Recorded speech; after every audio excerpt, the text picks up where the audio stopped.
and I'm going to call the meeting to order. This is the April 13th meeting of the Town of Concord Personnel Board, 2022. And I am Bill Moracek, the chair of the Personnel Board. We're going to go through and do a roll call of members of the Personnel Board. Jim Richardson. Here. Nancy Crowley. Here. Liz Cobb. Here. Okay, so we've got a quorum, and Bill Moracek obviously here. So we have a quorum, and we're ready to move on to the approval of the minutes. The first set was January 26th, 2022. And again, Stephanie, thank you so much for doing this work. This is very, very helpful for the Personnel Board and for the town. So are there any comments about the minutes of the 26th of January?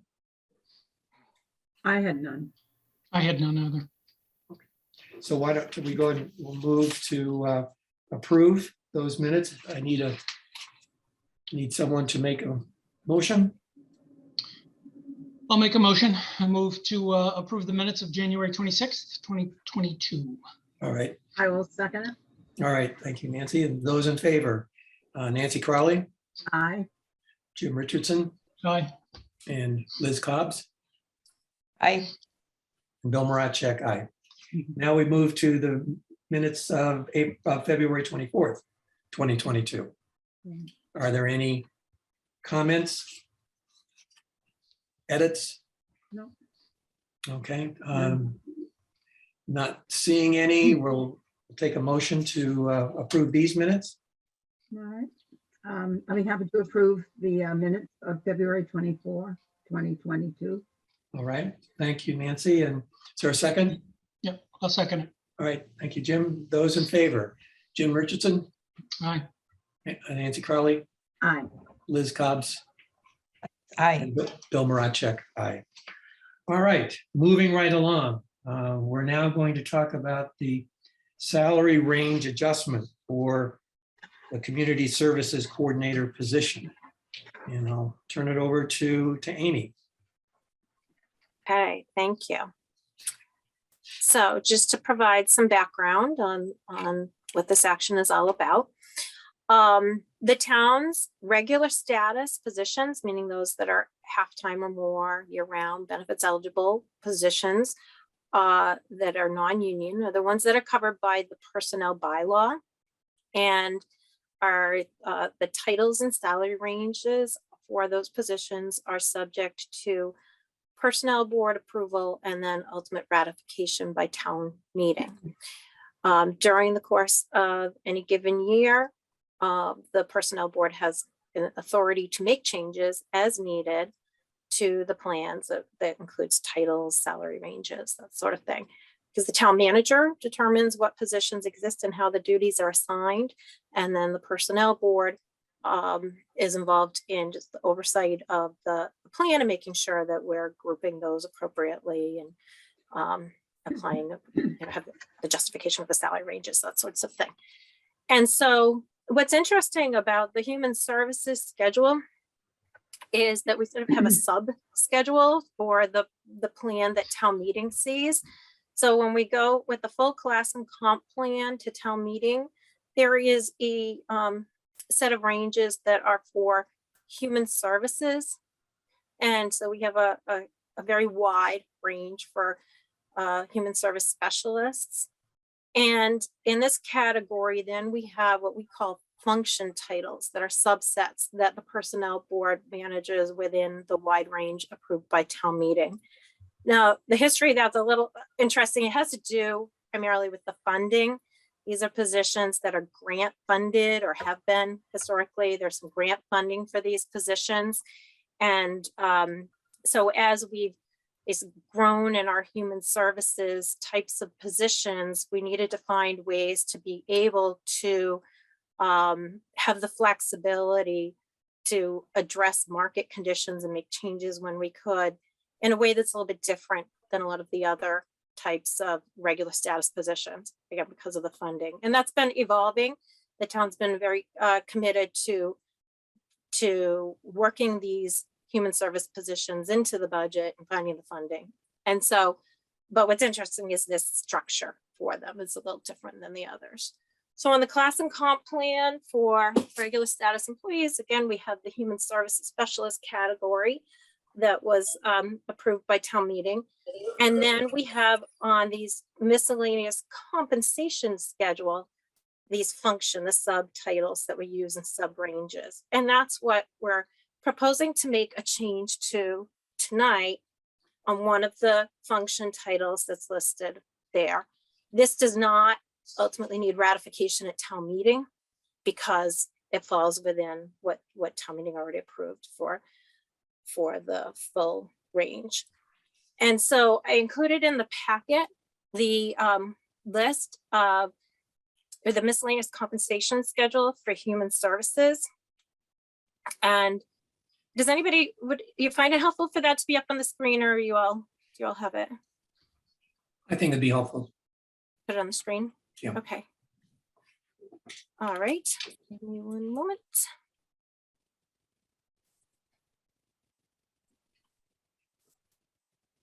All right, you're seeing the packet, the schedule moving up and down there? Okay, great. So this is the miscellaneous comp schedule for the human services groups. And so right now we're talking within the range of human service specialists that's on the class and comp plan. And then we have these function titles with sub ranges underneath. And again, these are the ones that have been impacted by grant funding and other sources, are limited because they're not all tax-based. And so the community services coordinator is the position here that we're proposing a rate change.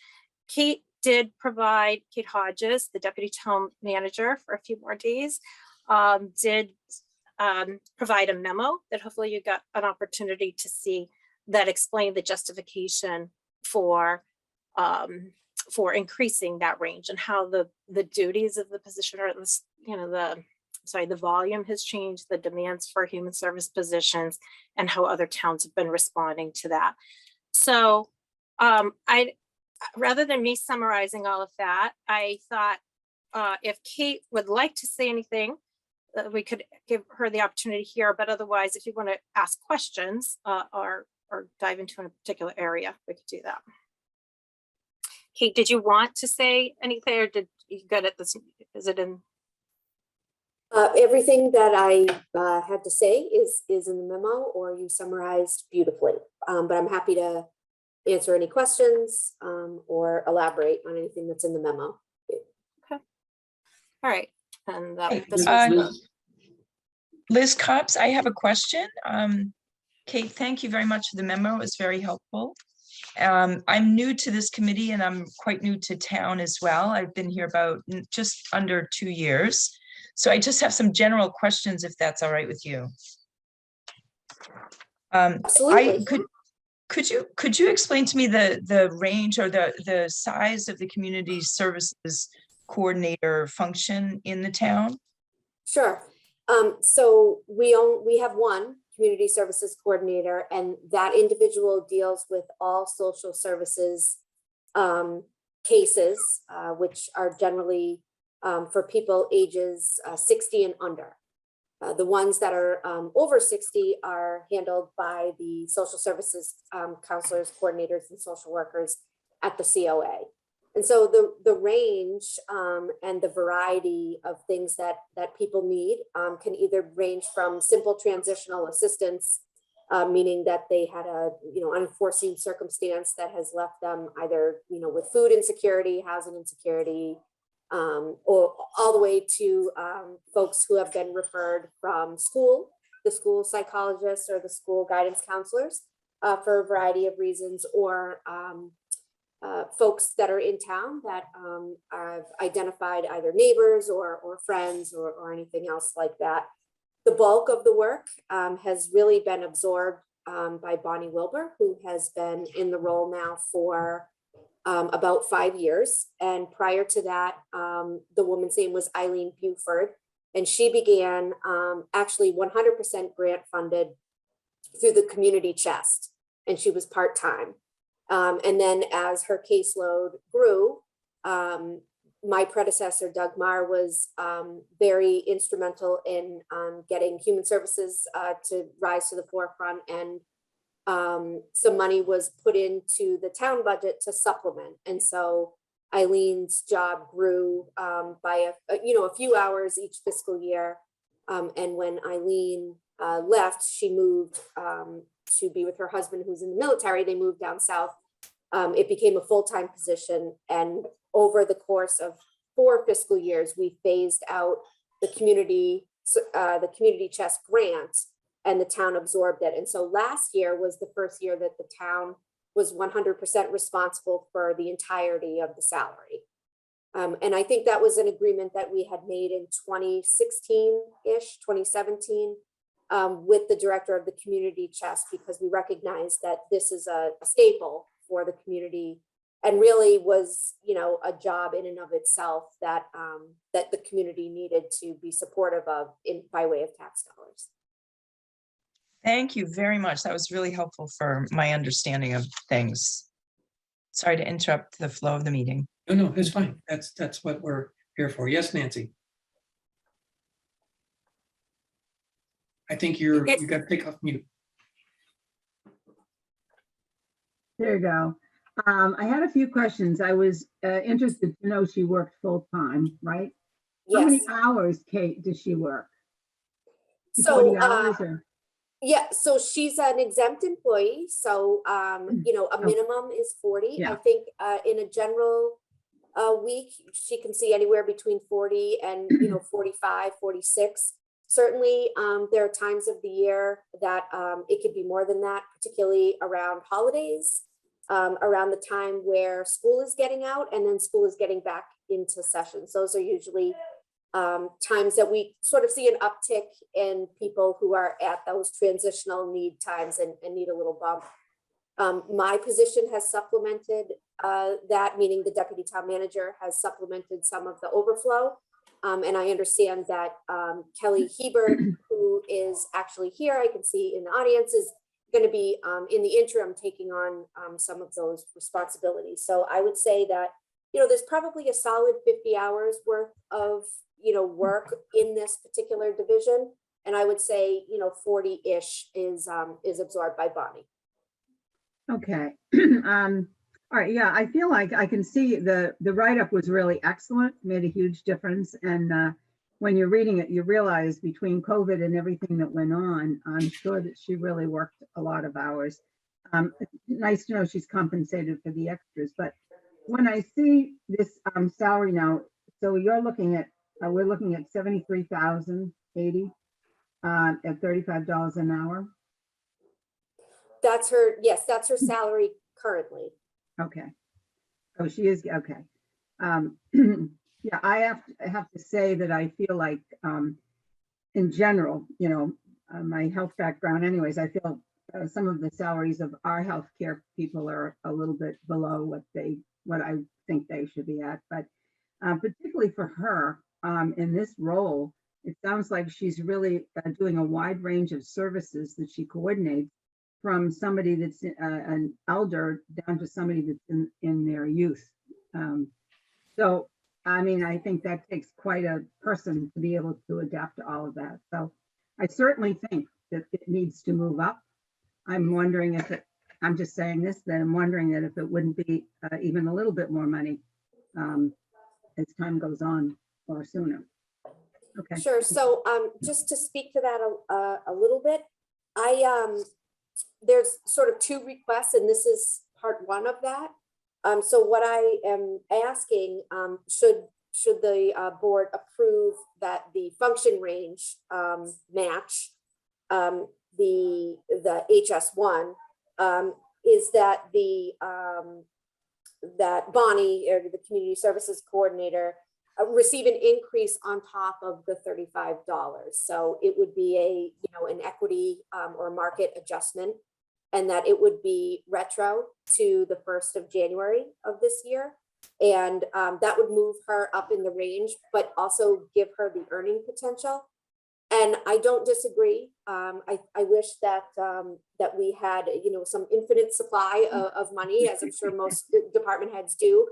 I'm trying to balance this with the social services supervisor position that's within the Council on Aging, that while there isn't a wide range of ages that are there that covers their supervisory responsibility. And so I try to see the two as sort of peers in different capacities, certainly, and I'm trying to maintain the internal equity between the two, which is why I didn't want to just say, and why don't we offer her a $15,000 raise or something like that. And it isn't that Bonnie or anybody in this role wouldn't be, totally worth it. And I agree, just with having a social worker background, I agree that they're notoriously underpaid.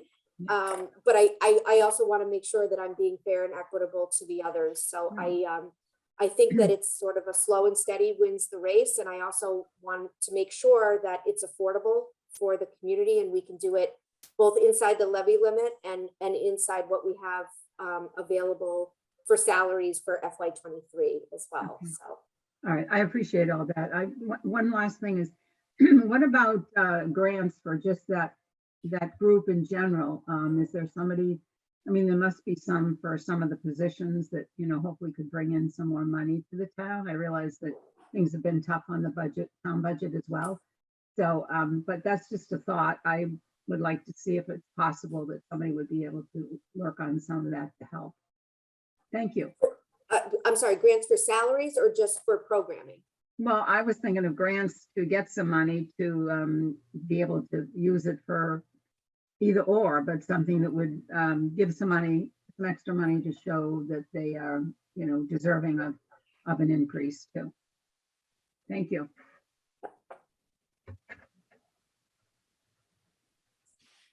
I think one of the takeaways for me on this is it clearly is a good segue in our agenda tonight when we move to we're not going to get there just for a little bit, but the class and comp study planning and what that particular project and effort is all about and what the potential results would be. So I think that's, we'll wait before we get there. Any other comments regarding the adjustment to the no, salary range?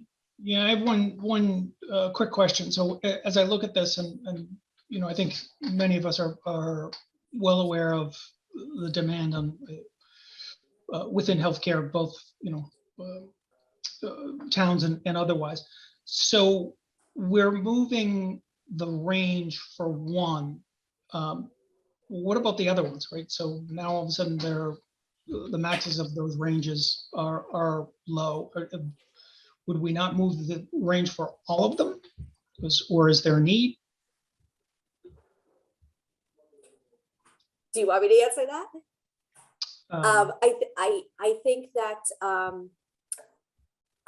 that you're onto something there, and my proposal, if my last day were not this Friday, would be to come back at another time. And so I'm thinking that you might hear from someone else later to up the range of the social services supervisor who I was just speaking about. But I think in the interest of time, we've been working with the social services supervisor who has not had as much longevity as the person that's in the community services role right now. And this was something that Amy kindly let me finish up before my departure, because we had been working on it for some time. But I do think that during the class and comp, if this isn't directly a part of it, I think that you'll be likely hearing about sort of maybe either absorbing social services out of a separate schedule now that it's more tax-based rather than grant, or some other schematic that you all will see that captures a salary that's more in line with market. Does that, Jim, answer your Yep. question? Yep. Okay. Because I sort of share, Jim, your concern about that particular aspect. But I think in light of all of the variables here, we should move ahead with approving this particular range adjustment for the community services coordinator. So I think unless there's anyone else who wants to ask a question or has a comment, why don't we, I'll entertain a motion to make this adjustment. That's fine. I'll move to amend the miscellaneous comp schedule 7-3 human services by adjusting the salary range for community services coordinator function as proposed. Is there a second? Okay, Nancy, you're seconding. All in favor, Nancy Crowley, Aye. Jim Richardson, Aye. Liz Cobbs, Aye. and Bill Marachek. Aye. All right. I want to. I had a senior moment in which I had really planned to welcome Liz in a much more formal and polite way. So I do apologize for waiting to this particular point. The only thing that I guess is helps compensate for that is I did several days ago ask Liz to give a little bit of her background to obviously not only the committee or the personnel board, but also to citizens who might be watching this on Zoom, and there certainly are some that are watching on Zoom. So we welcome you, Liz.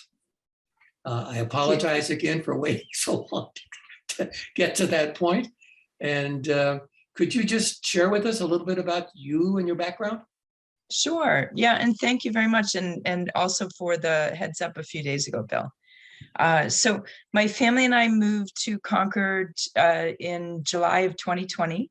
So if anyone's seen me without a mask, it's probably one or two of you only. We've only been here during the COVID pandemic. So it's very nice to start to open up and to get to know people and have this first assignment on the personnel board. I really appreciate it. I have a lot to learn, obviously, as a new resident in Concord. But I'm here, and Bill has been very kind to reach out a few times to help me understand the role for the committee. I did go and get signed in and sworn in the other day, and got some materials to read in the background as well. So I'll try to learn quickly. In terms of my own background, I'm a sociologist by training. I have a background in sociology and a specialization in organizations and systems analysis, but also in Japan, of all things. So in my academic days, I taught about Japan, Japanese society, culture, and policy systems, education systems, and so on. I then left academia, and I spent 19 years in a corporate setting working for Merck pharmaceutical company. At that time, I joined in 2001, and I left them just 2 years ago. During that time, I worked in Japan, I worked in Europe, and in various roles in the United States. So in terms of my background that's helpful, I hope, for this committee, I handled teams in all of those countries. Merck was acquiring a Japanese company when they sent me to Japan. And I was involved in a fascinating process of integrating HR systems and moving people from a domestic Japanese setting to a global company setting. So with all the very interesting stories, maybe for another time, that I could share with you about the differences in those things, but they really brought to light how important management of personnel is in any organization. So I spent a lot of time in my 19 years with Merck managing teams and their budgets, managing their salaries and compensation schedules, working closely with HR partners, never in HR, and did a lot in terms of motivation. I felt like that was a very important piece of management, is really understanding how to keep people motivated and on target. And obviously with the discussion we just finished and the way that Kate described things, that is important to this team as well. motivating people by the appropriate compensation is obviously a big part of that too. So I hope some of my experience can be helpful on the committee, and I look forward to working with all of you. Thank you. Great. Welcome. Again, welcome. And I'm sure we will call upon you to for some information and guidance and so forth as we work together as a board. I guess, maybe the other thing, just it's not on the agenda, but just to acknowledge Kate Hodges, and she certainly has been a valuable party to many of the classification and job descriptions and so forth. Obviously, without Kate's involvement and Kate and Amy working together, we wouldn't, I think, have succeeded in having so much, defined as it needs to be. So Kate will be missed, and we wish her well in her next assignment. Thank you. Thanks, Kate. It's been my pleasure. All right, let's move on to the Personnel Board warrant articles. Amy, can you just sort of summarize where you think we're at on this?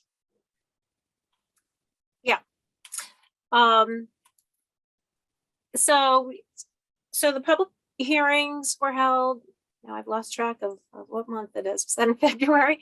And Bill presented. We, at this point, I don't think we got any significant feedback that I am aware of that would mean that there was a controversial matter or suggestion that the board should consider a different approach. And my understanding is that the moderator is not aware of anything controversial on those articles. And so therefore they have been placed on the consent calendar. And that means that there would not be a presentation at town meeting unless the voters, I believe it's 5 voters, are asked to remove it or vote to remove it from the calendar, and then it would move forward and we'd need a presentation. So one of the questions that I have for the board is whether anybody had received any other feedback or something that would change your position or your thoughts on how that should be presented if needed at town meeting. And then I just wanted to confirm that we're set to have somebody there for the presentation. I think Bill has confirmed that he could do that, but that somebody's available to make that presentation at the town meeting if that becomes necessary. So anything that I should know about, No, I have not heard any No. comments, no phone calls, no nothing. So I think the one thing just to add on to what Amy's already said is that we are planning to use, if we have to, the presentation that was done at the preview meeting. So we don't have to go back and resurrect or create any new documents. I think we're set to go if in fact we need to do that. Perhaps it might be a good idea, Amy, could you send those out? That, I mean, I don't think Liz necessarily has seen that, so it'd be good for her to see. This isn't a complicated document or slides, but it's informative, and it's what we would what the personnel board would present if in fact we have to at the town meeting. And Nancy and Jim, even though they may have their copies, will send them to you too. So send an email. Any other feedback from anyone, Nancy or Jim, that you've? I have not heard any. Okay, Nothing. so I think we're really set for town meeting. We've got so we're on the consent calendar, and which I guess means we're sort of first up at town meeting, and I'll be there, and I'll be prepared if necessary to make any presentation that has to be made. Okay, any other thoughts about the town meeting that we as a personnel board need to talk about or need to discuss here? I don't Okay. think so. Let's go on to item number 5, which is the class and comp study planning. And this is going to be a really Wow. important project and challenging, I think, but one that will, I feel confident that will generate the positive kind of results. And I'd like Amy to introduce Kelly.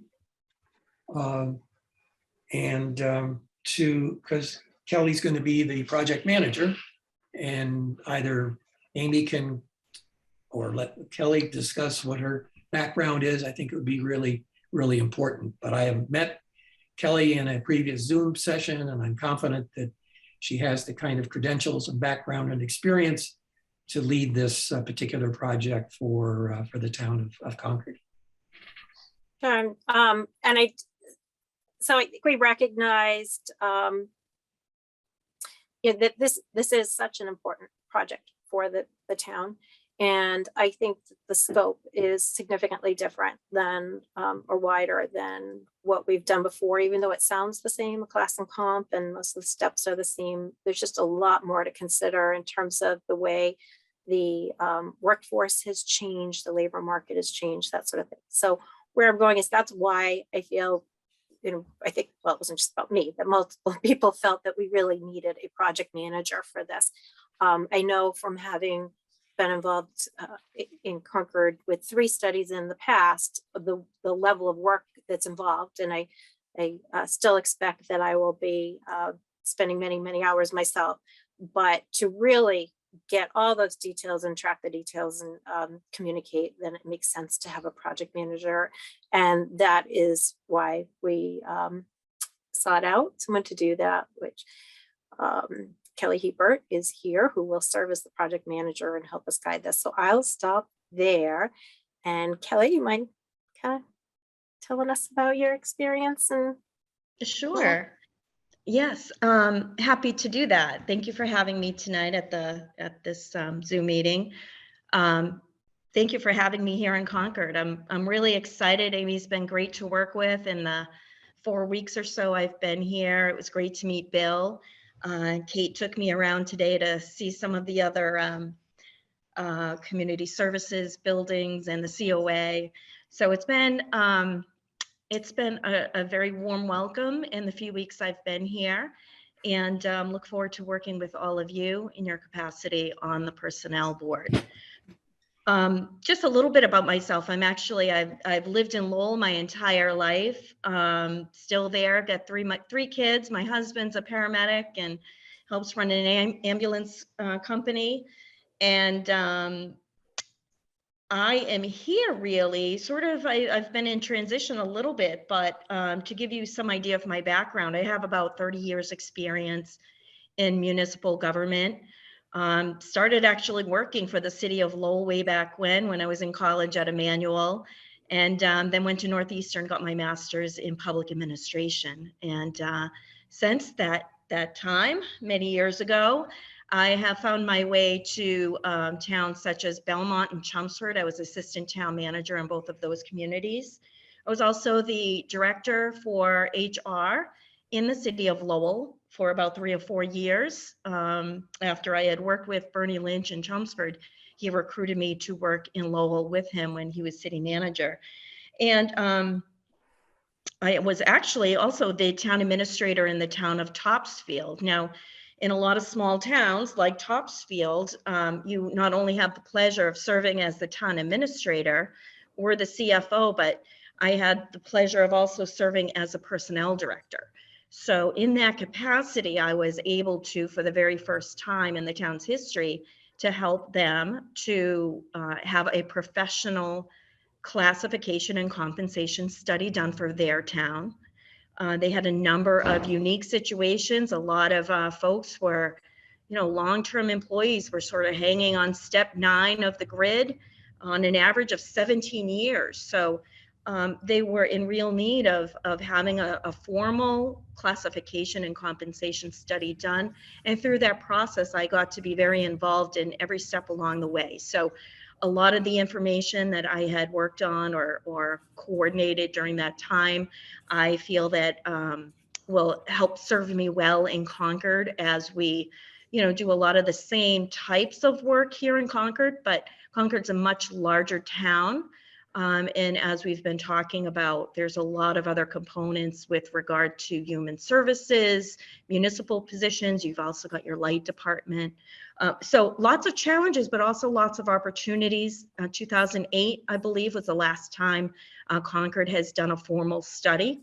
So lots changed in the world, and also with Concord's labor force. So I'm really looking forward to getting this underway.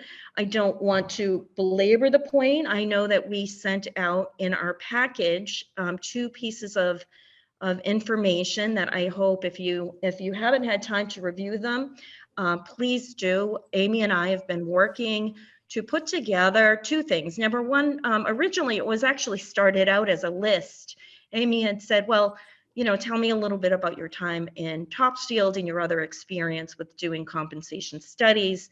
And I started just by putting together a list of a scope of services we used in Topsfield and started really just elaborating on some of the project management tasks that really need to be done for the study to be efficient and effective, right? So we can ask a consultant to come in and do a study for us, but and they'll give us some facts and some numbers and do a survey. But to do one well, you need to make sure that there is inclusion and that there is opportunity at every level to communicate one-on-one or in groups with the folks who are participating in the survey. So that will mean, communications with the personnel board, the managers, senior managers, the employees. So I put together a list, and that was in your packet, just to give you a sense of some of the tasks that we think will need to be done to make sure that this is a successful project.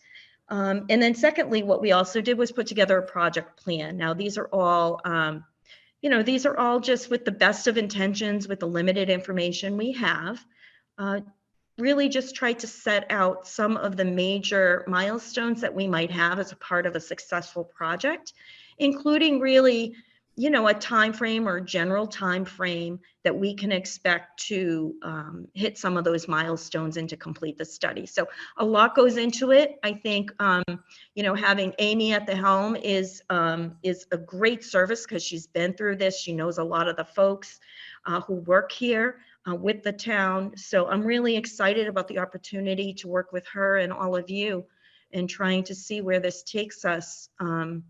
In FY 23, no, 24 is when our implementation is scheduled for.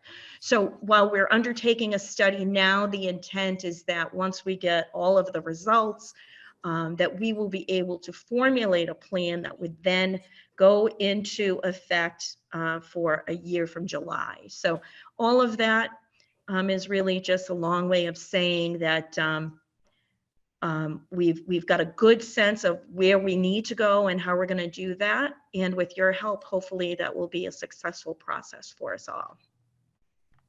Thank you. Amy, did I miss anything? I could talk all day about it in detail, so I won't do that. I guess I'll just focus on, what does the board think? No, I don't, there's nothing that immediately jumps out that I think you missed.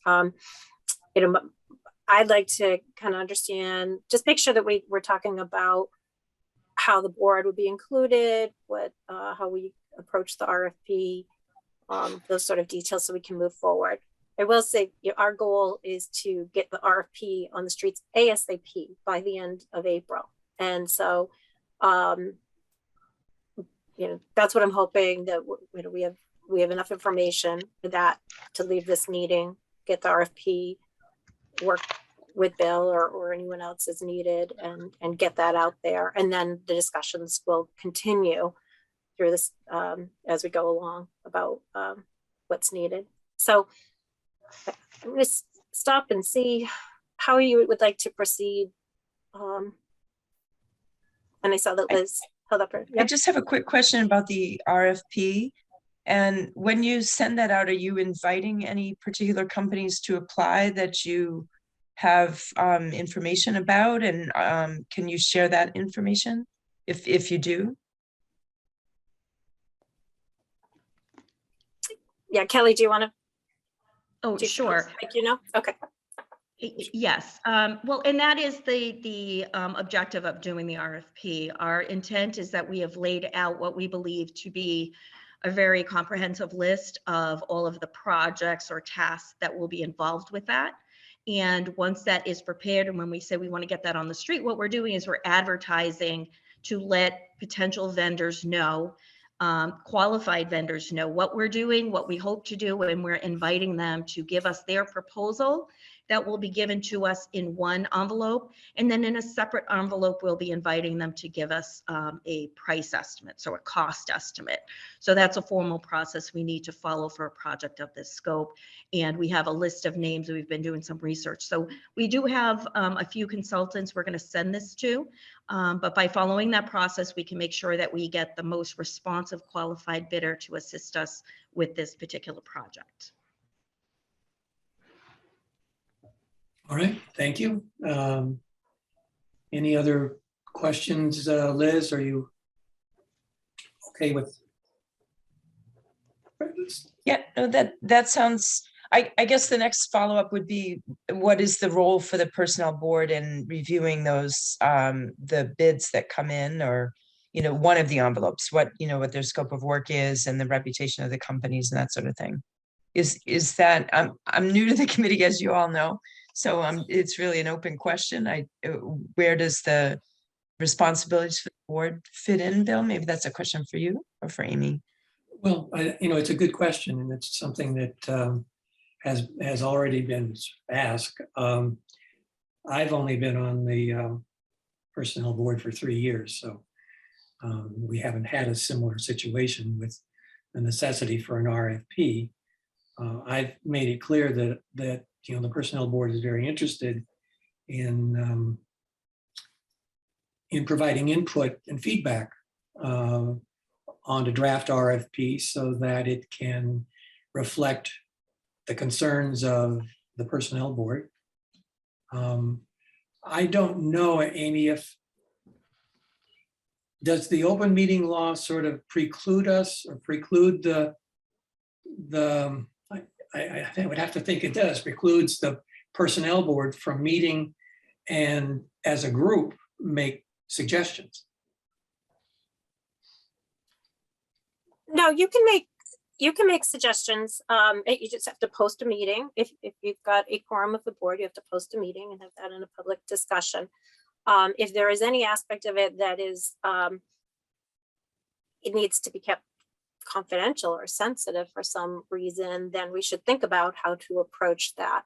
But it's, and when you say that, well, sorry, in terms of the RFP, I will say that what we were picturing is that we get a sense of where you all want to go tonight with it.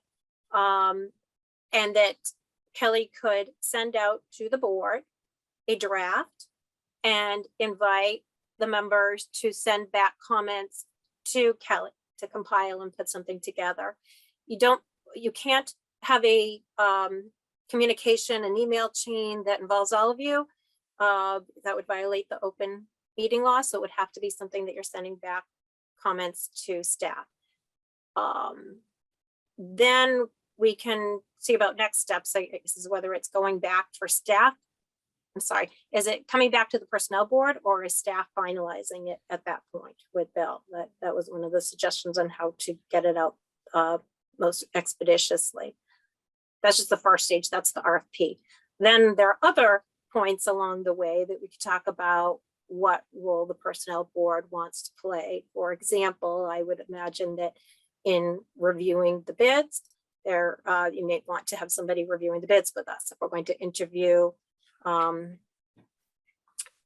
the consultants, we could arrange that, I think, either through a public meeting or if you have a representative to work with staff on that. So there are a few different approaches. I don't recall the personnel board being involved in the selection of the vendor before and all of that. I think that there was a mutual understanding of what the scope of the project was and that staff went ahead and did that and reported back in with the personnel board at points as we went along. And then certainly the board was involved as we get to final recommendations or you know, sort of strategy, that sort of thing. Kelly, did you have anything more to add from your thoughts on how the board would be involved along the way? Oh, you're muted. I think in this particular case, I don't know that we're going to have a massive number of respondents.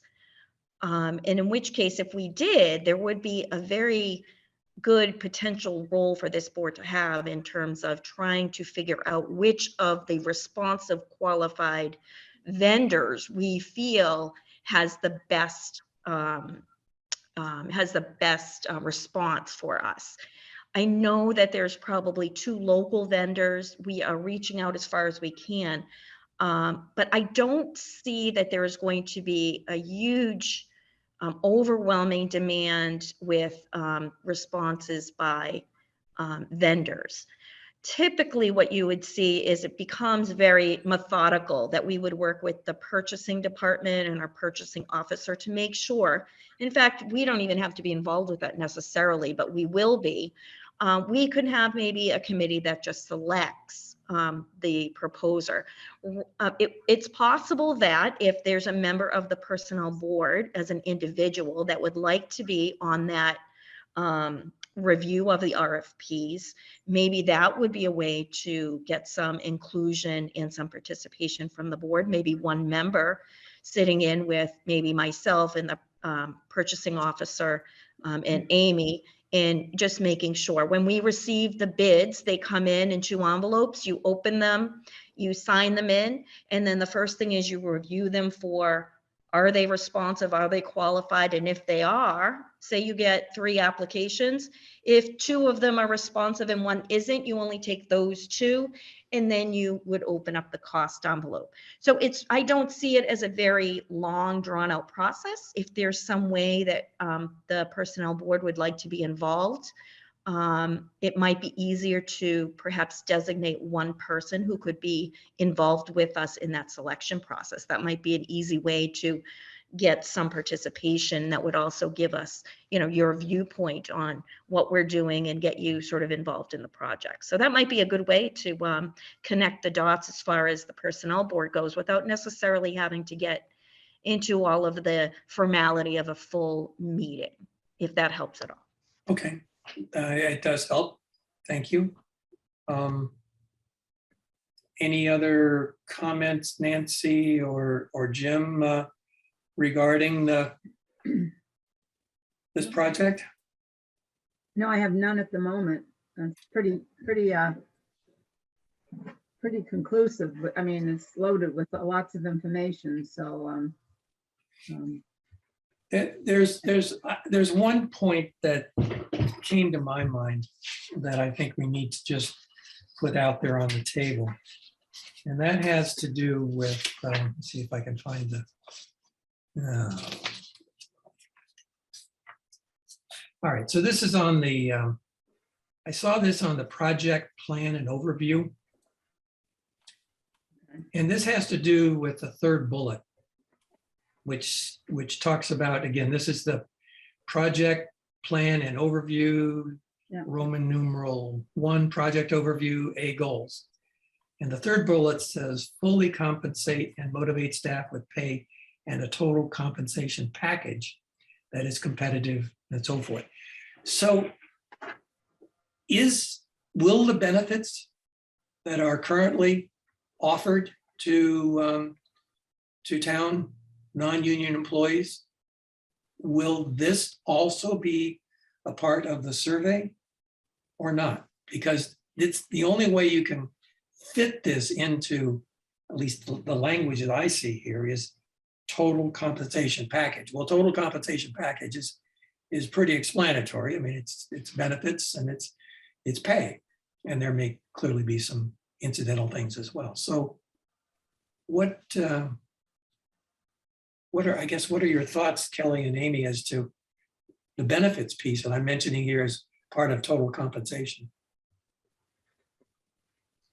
I don't think that you can look at just the base pay rates without looking at the other details at some level. And then part of what we need to discuss is at what level. It has to be taken into consideration when those rates are set in the strategy.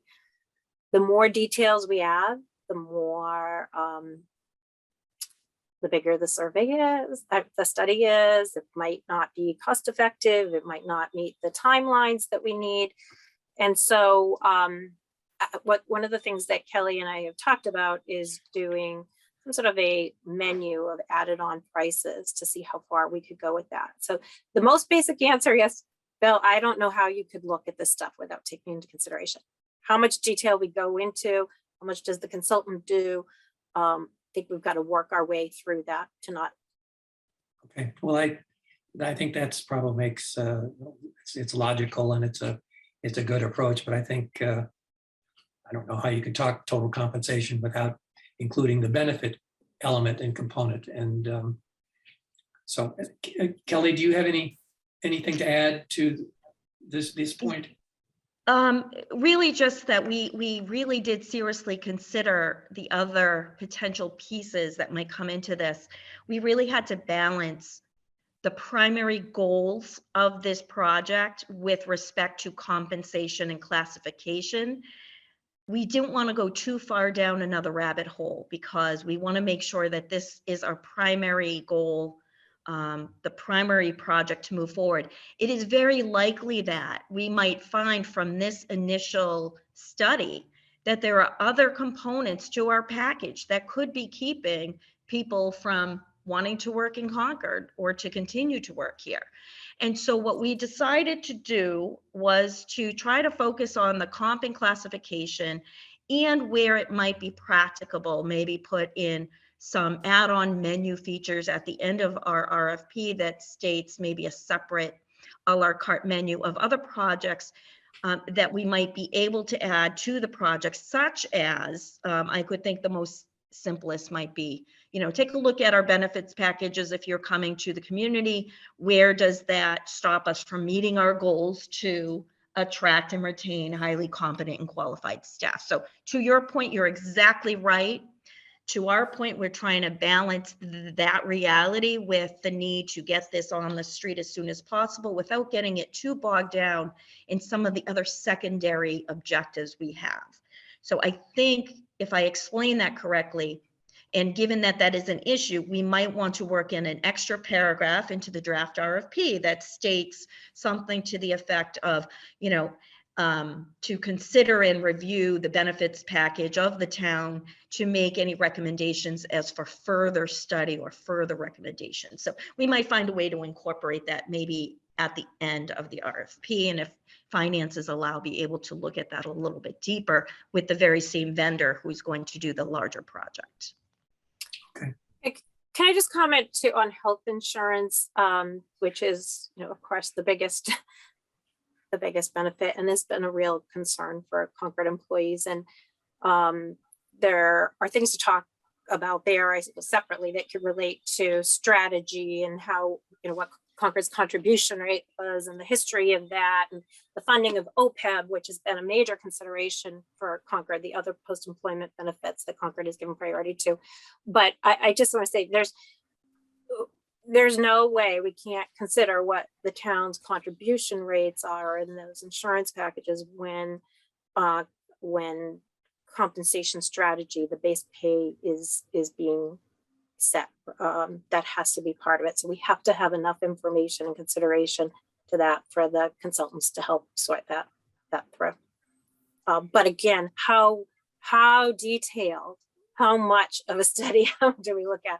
We're looking at co-pays and all the different types of things, again, there's a lot of details there. We have to make sure it's kept at the right level, and we'll be looking for the consultant to assist with that and to get your input on that as well. For me, it seems important to make certain that this particular aspect of the study is wordsmithed correctly so that in fact we can, so that the consultant has a good understanding of what the expectation is.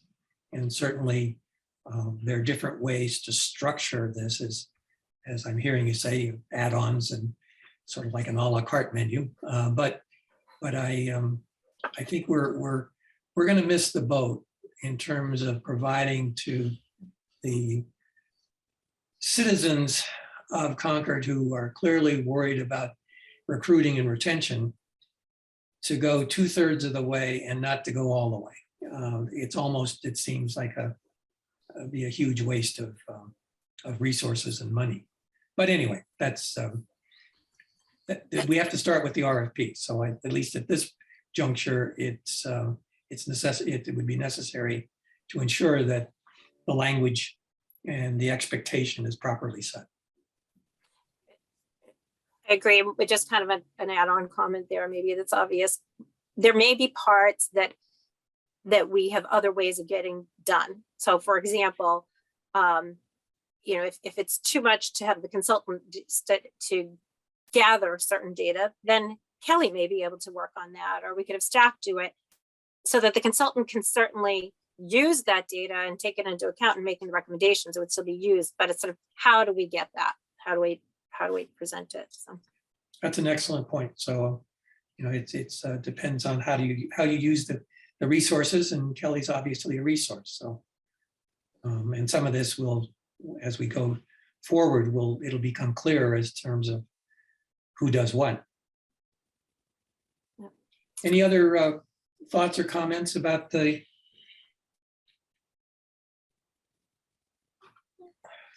comp study planning, the document that Amy and Kelly have provided?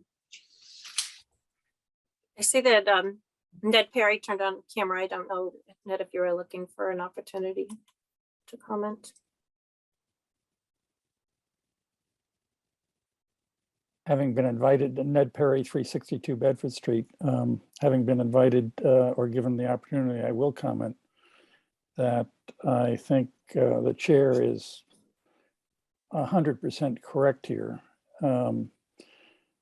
I don't know how many of you were following your articles through the hearing and on to town meeting, but the Finance Committee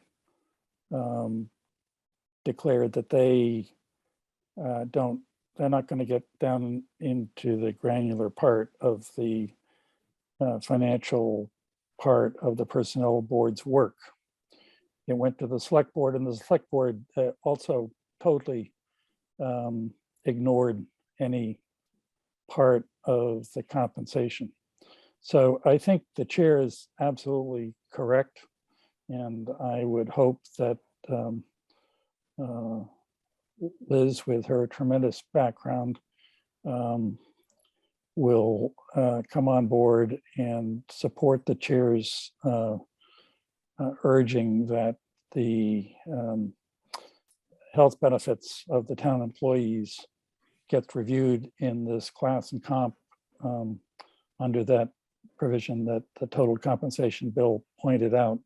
The health benefits, I have not heard Amy explain to you as a personnel board, probably for 5 years. And I think the personnel board needs to understand how the non-union employees' health benefits are offered, and how many are accepted, or how many go through their spouses' benefits. And this area of the town government is not looked at by any other group. So thank you, Bill, for highlighting it and taking it on. Thank you for the opportunity. Right. Thank you, Ned, for your comments. I think we can, there's a motion that is contained about moving to authorize the chair to work with the staff to finalize the RFP. Yes, Amy? I should say, I don't know if you know that Susan has her hand raised. I don't know if you wanted No, to. I'm sorry. Thank you, Bill and Amy. I just wanted to respond a little bit to what Ned said. And it's not that the select board is ignoring this issue, but we have appointed a personnel study task force, and which is doing a lot of work, and that's included in it, the benefits part of it. But I also wanted to point out that whatever the benefits are, they apply to union and non-union alike. So if we change the benefits for non-union personnel, it would automatically be included in the union contracts. So it's a comprehensive decision, which I think we need to keep in mind. Okay, And I think, although I believe that the town managers have through the years discussed it with the select board at executive sessions, because it has to do with union strategy, but not necessarily the full kind of discussion that that Ned has suggested, but I do think that that has happened in that forum. all right. What's sort of on the table is, how does the personnel board feel about having, I mean, I guess in this case, I'm sort of offering myself, but having the chair work with staff to finalize the RFP. It's sort of I guess, does anyone feel like he or she would like to do that, that particular activity? No, I think you'd be fine at it. And I think you, Bill, you like to do it. So I think that's a good match. Okay. Jim? I have no objections. Okay. And Liz, your That sounds great. And, Sounds you know, to recognize what Ned mentioned, you know, in terms of my background in health policy issues, if that's of any benefit, please call on me, Bill, and I'd be happy to support you. okay. I thank you for that. And I'm sure that will likely take place as we start to navigate down these waters.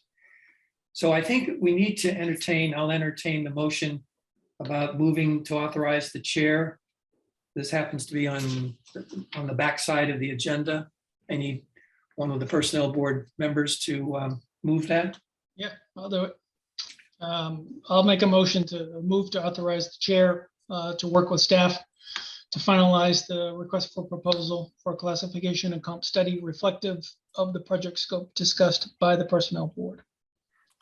Okay, is there a second? A second.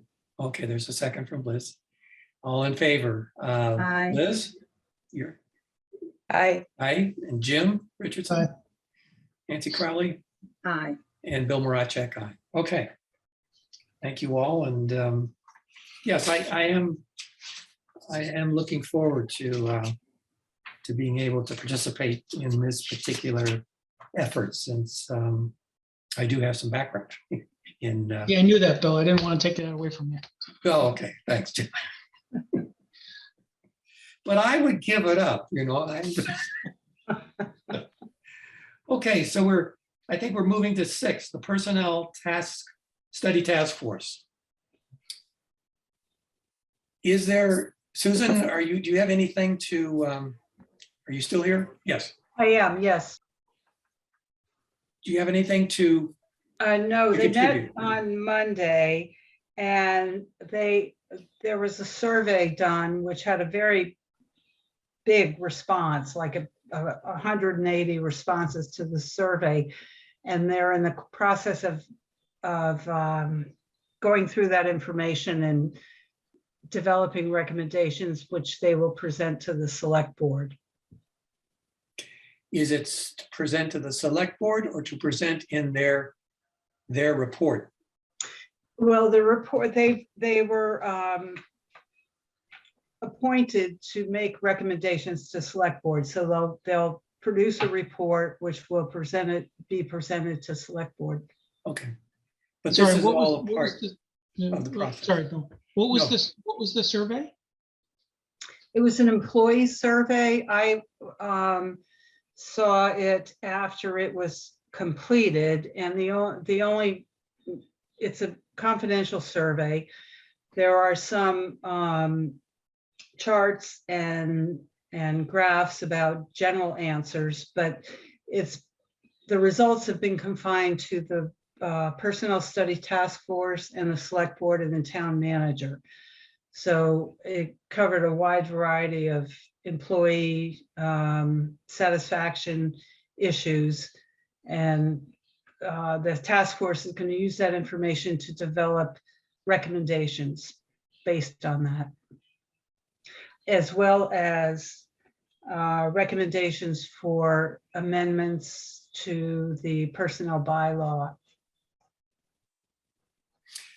Susan, I listened to that, to the meeting, the Personnel Task Force meeting.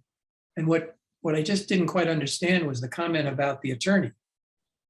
That the attorney was looking at this topic as if that was, the attorney had to approve the dissemination of this information? Are you talking about town council? The town council, sorry, yes. Well, what- it was suggested to them that they submit the survey to the town council before it was sent out, but the task force did not want to do that, so they sent it out, and the town council is, I assume, going to review the results in terms of what impact it has on town liability. Okay, I mean, I guess Actually, I With- think Ned could speak more to this because I've not been really included in the whole process, but I know that Ned has, and he may have some comments on this.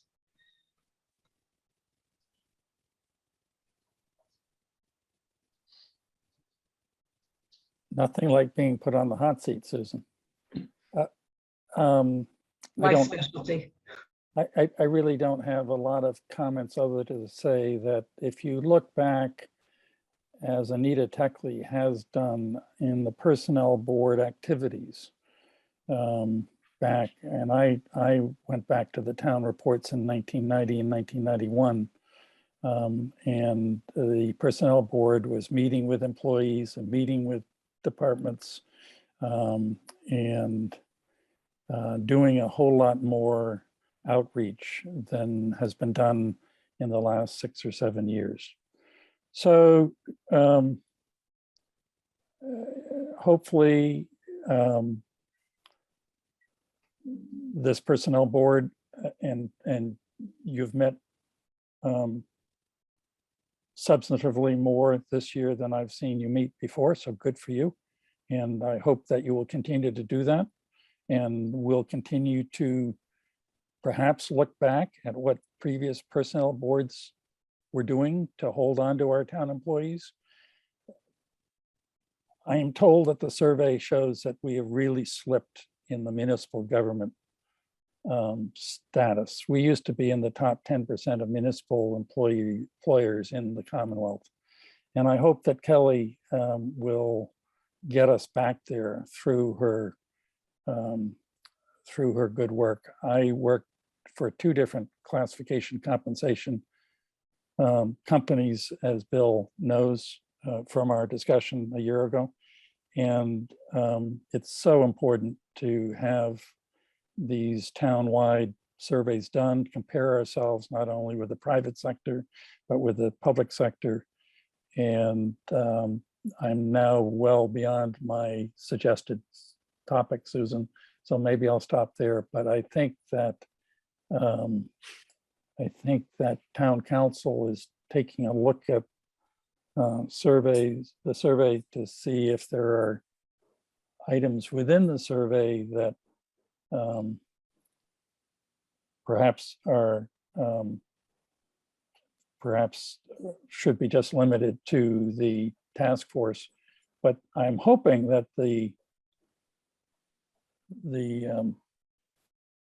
bar charts that were compiled, the responses, and it was a great response. I'm told that the task force and actually town employees called me to thank me for getting it going. So I didn't get it going, the task force got it going. But it's all in trying to get Concord back towards the top of the municipal employers, because we should be there. We're a top town, and Kelly will get us there. Thank you. The only thing, Ned, that I just like to clarify is that when I was listening to Susan, but you were not a member of the task force. So you did not have any personal input to the survey, I assume, nor have you seen the results of the survey, I assume. I've seen bar charts. You've seen bar charts. I have not seen substantive responses. I did have input. The task force members contacted me and said, what about this question? What about that question? That's what committees and boards do in Concord, is they reach out to the citizens who are involved with town government. And I've been involved since the early 80s. Yeah, I mean, what's striking to me though is that nobody called me, nobody checked in with me. There was no opportunity for me to provide any input. I wasn't asked to provide any input. So I'm just, it just strikes me as if we're going to have a personnel board, that there has to be an understanding about how the governance structure within the town of Concord should work. But having these one-off kind of inputs, I don't think is terribly helpful.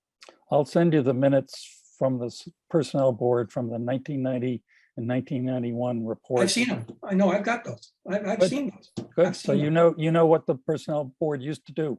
You're not doing it. So there we are. No, but I'm talking about an activity. This was the survey. This was intended to be not something that anybody on the personnel board should be involved with, nor the group that you had created last year. So I'm just a little concerned about it. I'm sorry, Bill. What do you mean no one on the personnel board was supposed to be involved with? The way that the whole structure was set up. I think actually, I'm off topic here. It's going past. And I am too. It's important that we move on. I guess what I'd like the minutes to reflect is my concern as to how the survey was conducted and how it's been shared. And we'll leave it at that. It's my concern. That's all. I can have concerns. So let's move on to, I think, is there any other business? No. No, I would like to kind of talk about how, and it doesn't have to be right now, but we can do it through email, was how we could have a set meeting schedule. Third Tuesday of the month, every month, that sort of thing, so that we know when to meet. It's hard to get everybody's schedules to align and hard to plan a meeting when I don't know. So I wanted to explore that again, but we don't have to do that here. I can do it through email. Okay, let's do that. Let's do that. Is there any other comment from anyone in the citizen? All right, I think we're at the point of moving to adjourn the meeting. Do I have a motion? I make a motion that we adjourn the meeting at 6:29 p.m. All right, is there a second? I'll second. Okay, all in favor? Aye. Jim Richardson, Bye. Nancy Crowley, Aye. Chris Hobbs, and Bill Aye. Maranchak. Aye. Thank you all very much, and we will. We do not have another meeting scheduled here, at least currently, and we will keep if in fact there is one, we'll obviously let everybody know. So thank you for All participating right. today. Thank you. Liz, Thank thank you you. again for being here. Thank Nice to you. meet y'all. Yeah, nice.